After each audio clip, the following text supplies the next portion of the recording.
Hello?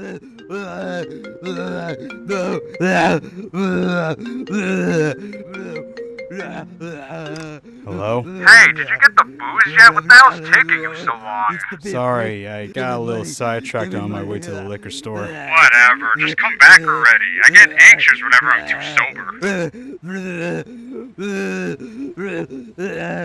It's the bit. Hey, give me money. Give me the money. Usagi Tsukino, you're late again. Well, guess I have to make up for skipping breakfast. Time to dig it. Here's your booze, you drunk. Aw, sweet. Now I can get my beak wet. Why you're failing? 30%? That's right. So, do you always watch anime whenever I do your shopping? What, you got a problem with that? No, it just, you don't really seem like the type who watches Japanese cartoons. First off, you for calling them cartoons, and second, I only stick with the classics. All the new crap they pump out nowadays are usually about some wuss getting transported to a fantasy world where they meet a bunch of disproportioned chicks who just falls for the guy inexplicably. Okay, but watching a show about female teens defeating monsters through the power of love and friendship is more of your speed? Sailor Moon's the bee's knees, and we're going to watch it together so I can drill that fact into your skull. I would rather not. This is the price you gotta pay for being such a slowpoke with the booze. Now sit down and quit your belly aching. You're making my ears hurt.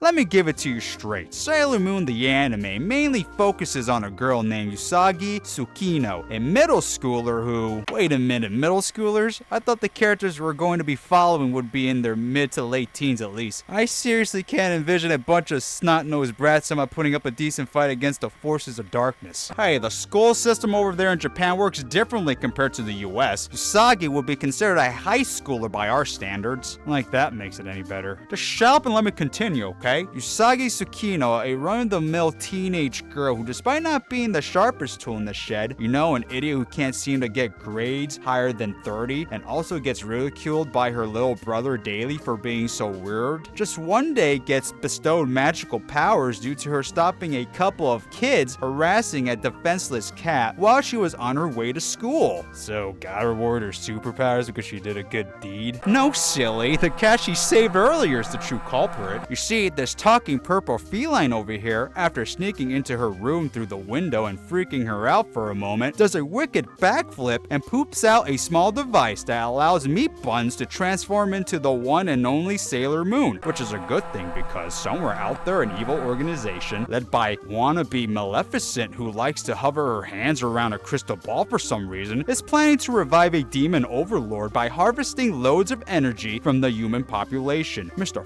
Boy, who I'm guessing is like a general for their army, comes up with the brilliant idea to get one of his minions to masquerade as a diamond peddler, all for the sake of tricking a bunch of women into wearing soul-sucking rings. Now that's what I call being efficient, baby. Oh, come on, they couldn't come up with anything else other than utilizing diamonds? I know the show's main demographic is mostly aimed towards women, but the idea of watching oodles of chicks getting bamboozled this badly, all because they couldn't resist gawking at some pretty rocks, just seems a bit offensive to me. It's not that far-fetched. Diamonds are a girl's best friend after all. These evildoers are just taking advantage of that factoid. Stereotype. It's a stereotype, not a fact. Well, regardless of your little outburst, their dastardly ploy gets thwarted anyway the moment Sailor Moon arrives at the scenes. Due to her courageous spirit and determination, she was able to annihilate Miss Creepkeeper over here and save the day, proving to the world and to herself that she's truly worthy of holding the mantle of Earth's greatest protector. Dude, did we watch the same scene together? What do you mean? For Christ's sake, she was practically useless through most of the fight. Take this scene for example. The moment this anorexic-looking demon possessed everyone to attack her, Sailor Moon just kept dodging around before falling on her ass and sobbing. Hell, the only reason why she prevailed near the end was due to some random tuxedo-wearing guy intervening at the last minute with his rose-throwing capabilities. And don't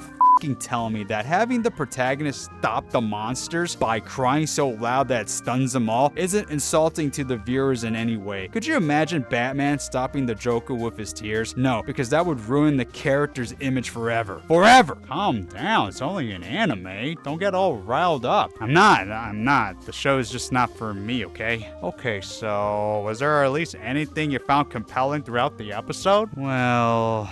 The old style of animation, although not being as fluent compared to today's standards, has its own unique charm to it. It just spells out the 90s that people can't easily replicate. Call it simply nostalgia if you want, but if it hits all the right strings, I would say that's a absolute plus to my viewing experience. Also, the music ain't half bad either. More specifically, the opening and the ending segments. The intro song got me motivated enough to at least give the show a chance, while the ending left me with a very pleasant feeling like I'm standing near a beach somewhere, contemplating about better days. Usagi being incompetent as a hero kinda made me laugh a couple of times. Her failing over and over again to live up to the expectations of a freaking cat of all things made the 22-minute runtime somewhat bearable. Would I continue to watch the show after this? Probably not, but it's not entirely an impossibility. Maybe with a few drinks and the right company, watching Sailor Moon again could be one hell of a good time. There, I don't hate the show. Go ahead and pat yourself on the back, I know you want to. Oh, believe me, I definitely will, but not before I finish drinking the rest of my booze.